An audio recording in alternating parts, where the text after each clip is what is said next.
राधे राधे दोस्तों दोस्तों आज हम आपको मार्गशीर्ष माह में पड़ने वाली आखिरी पूर्णिमा यानी कि जो मार्गशीर्ष माह की पूर्णिमा है ना, आघान महीने की, उसकी कथा सुनाने जा रहे हैं। इस पूर्णिमा पर पवित्र नदियों में स्नान करने का विशेष महत्व माना गया है। तो चलिए आपको बताते हैं दिसंबर में पूर्णिमा का व्रत कब है। दोस्तों, दिसंबर में मार्गशीर्ष शुक्ल पक्ष की पूर्णिमा पड़ती है, जिसे 32वीं पूर्णिमा भी कहा जाता है। इस दिन व्रत रखने का विशेष महत्व माना गया है। इसके अलावा इस पूर्णिमा पर पवित्र नदियों में स्नान करना भी शुभ फलदायी माना जाता है। यह दिन दान पुण्य, धार्मिक कार्यों और देवी देवताओं के पूजन का होता है। इस दिन चंद्रदेव की पूजा का भी खास महत्व माना गया है। तो चलिए आपको बताते हैं कि दिसंबर में मार्गशीर्ष पूर्णिमा कब है। दोस्तों, दिसंबर में मार्गशीर्ष जो पूर्णिमा है वो 15 दिसंबर 2024 रविवार को मनाई जाएगी। दोस्तों, अब मैं आपको बताती हूँ इस तिथि का प्रारंभ कब हो रहा है। तो पूर्णिमा तिथि है जो वो कब से लग रही है, वो लग रही है 14 दिसंबर को, यानी एक दिन पहले 4:58 पर लग रही है।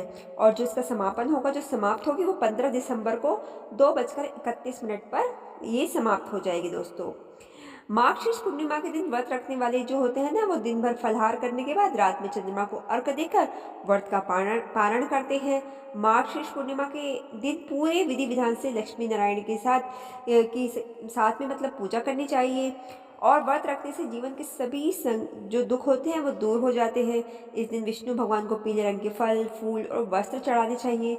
साथ ही लक्ष्मी माता को गुलाबी या लाल रंग के फूल और श्रृंगार का सामान चढ़ाया जाता है। इस दिन सत्यनारायण की कथा सुनने या पढ़ना भी बेहद पुण्यदायक माना जाता है। इस दिन शाम के समय गंगा नदी में दीपदान करना पुण्य फलदायी माना जाता है। दोस्तों, इस दिन कई कई लोग होते हैं जो पूर्णिमा के दिन सत्यनारायण की कथा भी करवाते हैं अपने घर में। और जो पुजारी, जो पंडित होते हैं, उनको ब्राह्मणों को भोजन कराते हैं, जो कि फलदायी माना जाता है। दोस्तों, चलिए दोस्तों, अब मैं आपको मार्गशीर्ष पूर्णिमा की जो व्रत कथा है वो भी सुना रही हूँ आज। मार्गशीर्ष पूर्णिमा की कथा के अनुसार महर्षि अत्रि और उनकी पत्नी अनुसुईया महान तपस्वी और धर्मपरायण थे। महर्षि अत्रि अपने तप और योग बल के कारण सभी में बहुत सम्मानित थे, और उनकी पत्नी अनुसुईया भी बहुत ज्यादा पतिव्रता थी। पतिव्रता होने के लिए वह काफी प्रसिद्ध थी। एक दिन उनकी महान तपस्या और सद्गुणों से प्रभावित होकर त्रिदेव ने उनकी परीक्षा लेने का निर्णय लिया। त्रिदेव भिक्षुक के रूप में माता अनसुईया के आश्रम में पहुंचे और उन्होंने उनसे भोजन की याचना की। लेकिन उन्होंने यह शर्त रखी कि माता अनसुईया को उन्हें निर्वस्त्र होकर भोजन कराना होगा।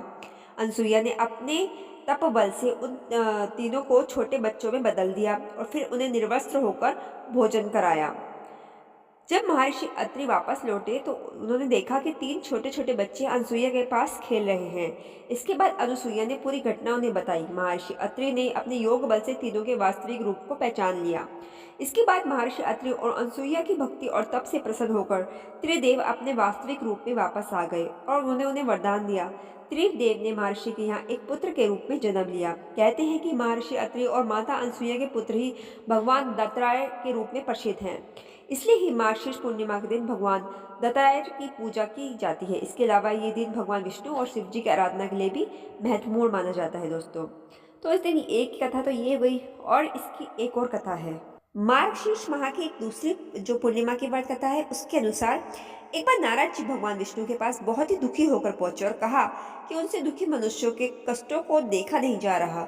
उन्होंने भगवान से कहा कि आप कोई आसान उपाय बताएं जिससे कि लोगों का कल्याण हो। यह सुनकर भगवान श्री हरि ने कहा कि जो भी व्यक्ति सांसारिक सुख और मृत्यु के बाद मोक्ष प्राप्त करना चाहता है, उसे श्री सत्यनारायण भगवान की पूजा व व्रत करना चाहिए। भगवान विष्णु ने फिर सत्यनारायण व्रत के बारे में विस्तार से बताया। सत्यनारायण कथा का प्रारंभ भगवान विष्णु और नारद जी के वार्तालाप से होते हुए श्री हरि के सत्यनारायण व्रत एवं पूजन की विधि के वर्णन के साथ राजा उल्कामुख, गरीब लकड़हारा, निर्धन ब्राह्मण, साधु वैश्य, लीलावती, कलावती, धनवान व्यवसायी, राजा टुंडध्वज एवं गोपगणों की कथा तक है। कथा सार ग्रहण करने से यह निष्कर्ष निकलता है कि जिस किसी ने सत्य के प्रति श्रद्धा विश्वास किया, उन सबके कार्य सिद्ध हो गए। जैसे लकड़हारा, गरीब ब्राह्मण, उल्कामुख, गोपगणों ने सुना कि यह व्रत सुख, सौभाग्य, संतति, संपत्ति सब कुछ देने वाला है, तो सुनते ही श्रद्धा, भक्ति तथा प्रेम के साथ सत्य व्रत का आचरण करने में लग गए और फलस्वरूप इहलौकिक सुख भोग कर परलोक में मोक्ष के अधिकारी हुए। साधु वैश्य ने भी यह प्रसंग राजा उल्का मुख से विधि विधान के साथ सुना, किंतु उसका विश्वास अधूरा था, श्रद्धा में कमी थी। वह कहता था कि संतान प्राप्ति पर सत्यव्रत पूजन करूंगा। समय बीतने पर उसके घर एक सुंदर कन्या ने जन्म लिया। उसकी श्रद्धालु पत्नी ने व्रत की याद दिलाई तो उसने कहा कि कन्या के विवाह के समय करेंगे। समय आने पर कन्या का विवाह भी हो गया, किंतु उस वैश्य ने व्रत नहीं किया। वह अपने दामाद को लेकर व्यापार के लिए चला गया। उसे चोरी के आरोप में राजा चंद्रकेतु द्वारा दामाद सहित कारागार में डाल दिया गया। पीछे घर में भी चोरी हो गई। पत्नी लीलावती और पुत्री कलावती भिक्षावृत्ति के लिए विवश हो गई। एक दिन कलावती ने किसी विप्र के घर श्री सत्यनारायण का पूजन होते देखा और घर आकर माँ को बताया।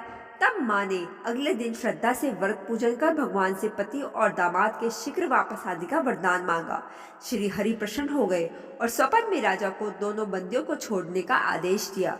राजा ने उसका धन धान्य तथा प्रचुर द्रव्य देकर उन्हें विदा किया। घर आकर पूर्णिमा और संक्रांति को सत्यव्रत का जीवन पर्यंत आयोजन करता रहा। फलत संसारिक सुख भोग कर उसे मोक्ष प्राप्त हुआ। इसी प्रकार राजा तुंडध्वज ने वन में गोपगणों को श्री सत्यनारायण भगवान का पूजन करते देखा, किंतु प्रभुता के मद में चूर राजा ने तो पूजा स्थल पर गया, ना तो दूर से ही प्रणाम किया और ना ही गोपगणों द्वारा दिया गया प्रसाद ग्रहण किया। परिणाम ये हुआ कि राजा के पुत्र धन धान्य अश्व गजादि सब नष्ट हो गए। राजा को अकस्मात यह आभास हुआ कि विपत्ति का कारण सत्यदेव भगवान का निरादर है। उसे बहुत पश्चाताप हुआ। वह तुरंत वन में गया।